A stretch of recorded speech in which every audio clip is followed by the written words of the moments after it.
Yo, what's going on, people? Welcome back to the channel. If you're new, please hit that subscribe button. I'm on a mission to still get to 1,000 subscribers, so I'm really trying to hit that milestone as soon as possible. And when I do, more things from the channel will be released. If you're an existing subscriber, then please like the video. If you're new, like the video also. Um, this channel is about helping all of you guys become better investors. So, I do that in a number of ways, as you guys know. And today I really wanted to do a video catered to all of my dividend investors out there. Now, I know a number of you guys invest purely for the benefit of dividends, which, as I've learned through my investing journey, that dividends can be a really, really powerful thing to not only gain a return, and obviously the compounding effect of gaining a better return over a longer period of time, but also when stocks are not performing, dividends can be a way to insure against that, and ensure that you keep a stable portfolio. So dividend investing is a really, really good strategy, I would say. And so I wanted to produce a video on the current monthly dividend paying stocks that are available on Freetrade. Now, obviously, across the whole stock universe, there are hundreds, maybe thousands of monthly dividend paying stocks or ETFs. However, Freetrade have a limited amount of stocks on their portfolio. Currently, I think it's about 350. It's in the 300s, shall we say. And so, previously I looked at all of the stocks to decide which stocks I'm going to invest in. And then I performed a similar exercise on ETFs. And you guys can see that on, the spreadsheet that I leave for you guys in the description. However, I wanted to do a specific one just about the monthly dividend. So I'm going to leave this in the spreadsheet as I always do. The link will be in the description. Just so you guys know, for the spreadsheet, please don't request access. I will not grant access to the spreadsheet. You don't need access in order to copy and paste the information. So you can, go to file, you can download and export the spreadsheet, and it can export it as a Excel document, or you can just copy and paste all of the information into your own Google Sheet if you want to manage that way. But you don't need to request access in order to get access to any of the information, all of the data, any formulas. It's all widely available. So just copy and paste or export the sheet into your own file or document. But I'm going to put this as another tab, which will be monthly dividends. And in light of the fact that Freetrade hopefully soon will be launching their investment platform, and what that should mean, they've announced that there should be a further 3,000 stocks that will be available on the platform. I've got the, great exercise of going through all of those stocks, which I've committed to do. And I'll try and dig out all of the monthly paying dividend stocks. It's actually not as easy as you would think just to try and find out which companies pay a monthly dividend.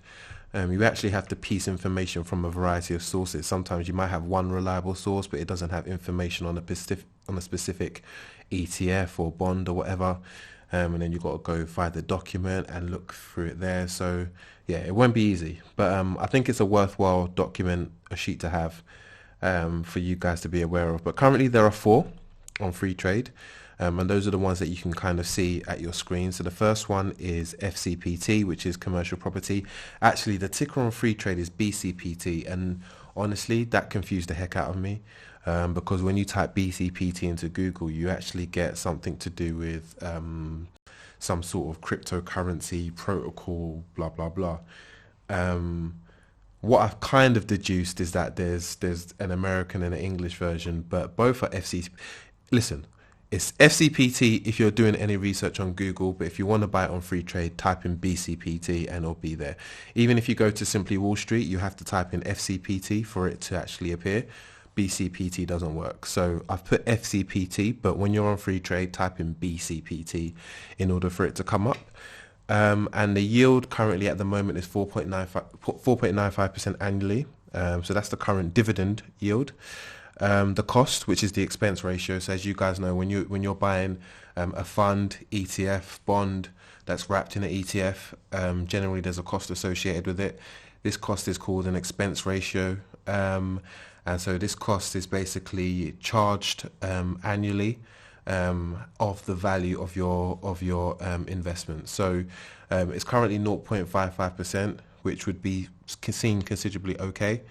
Some of the really good costs are like, for example, the S&P 500 tracker, which is like 0.07%. So, they're really good low cost. But you all have some that you might see is like 1.5 or 2%, and you have to really consider whether it's worth the cost. But 0.55 is good.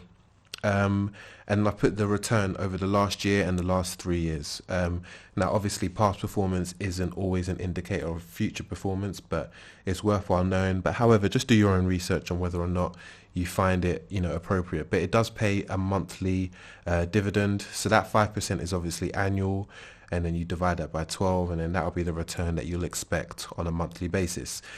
STHS, which is a high yield corporate bond provided by PIMCO.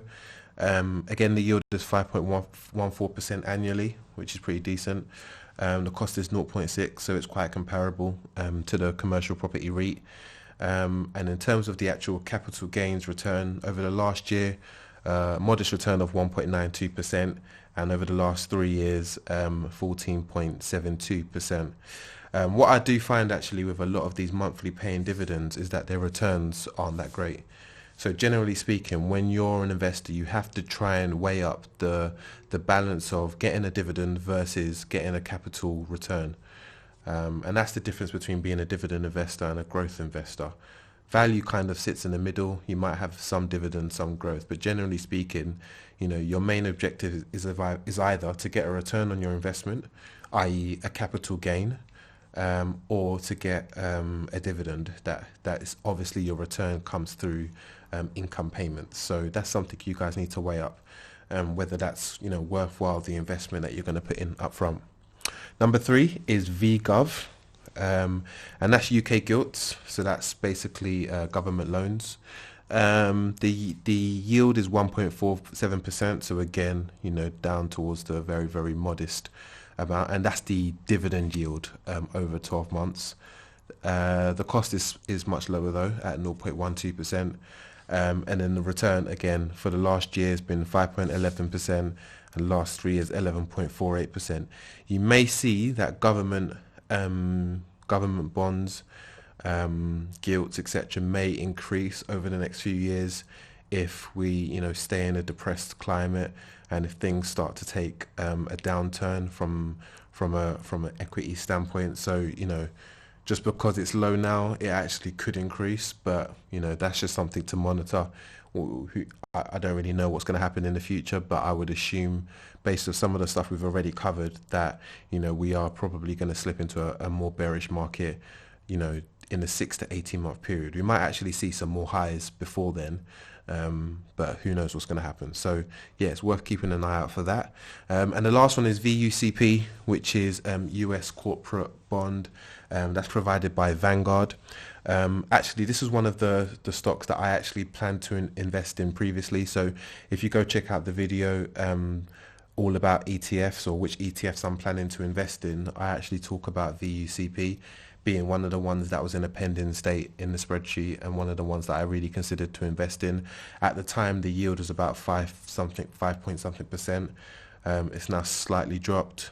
But obviously the annual yield is obviously a rolling figure. It's not a set in stone figure. So when you see an annual yield anywhere, obviously check it on a month by month basis, and the annual yield can obviously change because it takes into consideration the rolling month calculations.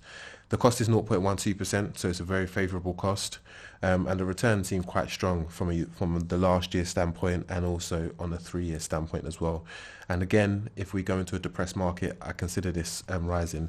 I actually checked when I would have invested in VUCP at the time I made that video, a couple of weeks after that point, to what it is now. I think it's gone up by 3.5–4%. So I would actually have another stock in the green, paying me also a monthly dividend at a decent dividend yield. So it is I think it's a good opportunity.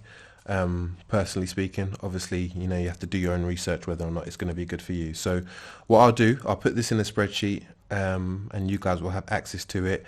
And when Freetrade do finally announce their rollout of stocks, I will try and update this, maybe fill it out a little bit more and make it a little bit more comprehensive. but I will try and keep this as a rolling tally of their monthly dividend paying stocks.